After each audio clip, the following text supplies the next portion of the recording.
Hello Scorpio, this is Lauren back from Etheric Tide with your monthly Tarotscope reading for October 2020.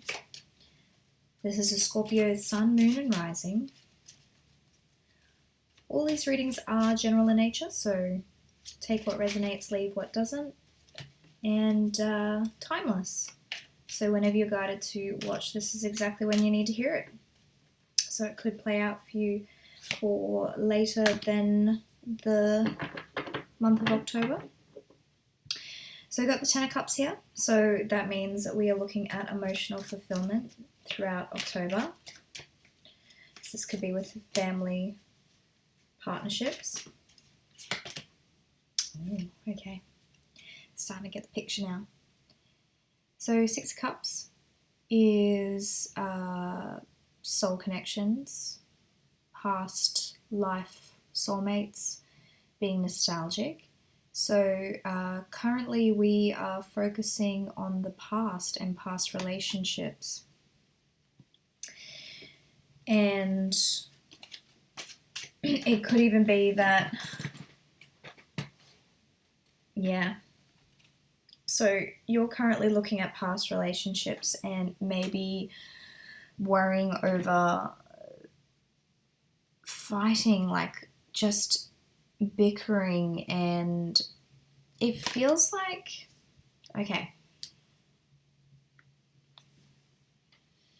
it feels like for you guys that it's very difficult for you to believe that harmonious relationship can actually come due to past experiences. To you, relationship is a battleground.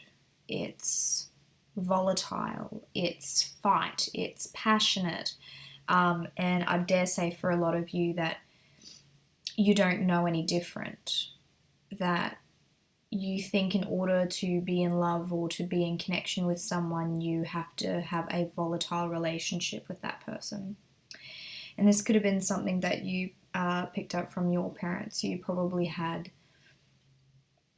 a home environment where there was a significant amount of fighting between your parents, that generally love wasn't done necessarily in a kind way, it was done more so in a manipulative way.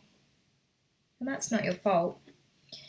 All it does is skew the way that we see relationships and makes us think that if things are going really well, or we may tend to get bored if things are going too well.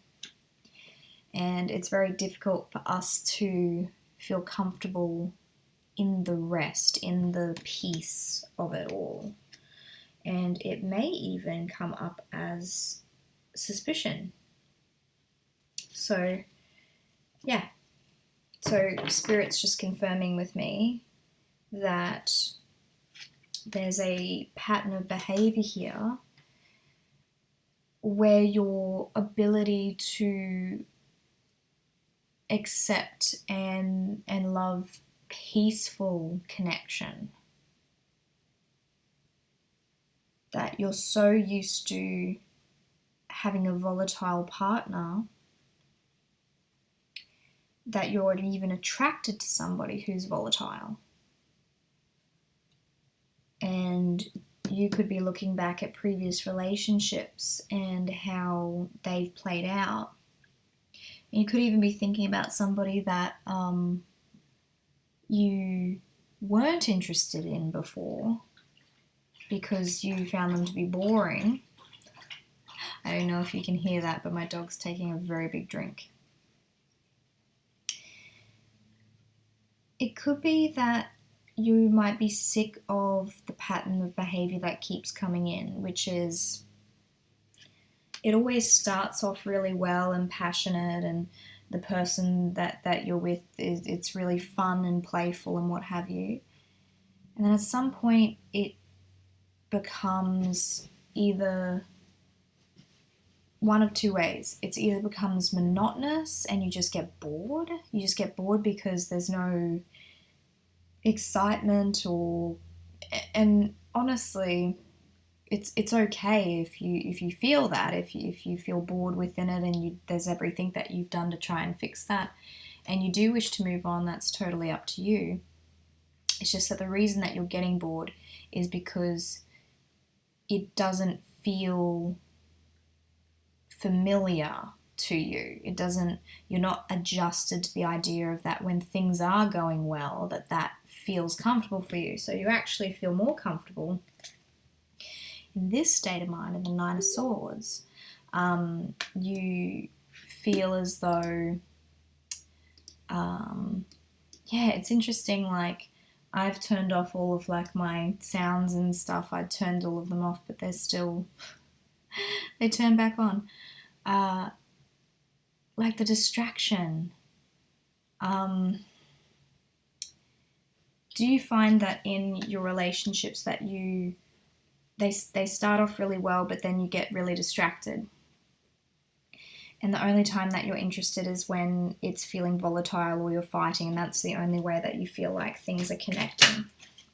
So if you're noticing that that's a pattern of behavior for you, I would love for you to be able to have a look at maybe some of the reasons why that has come up. Was there a lot of anger in your childhood growing up? Was there a lot of volatility?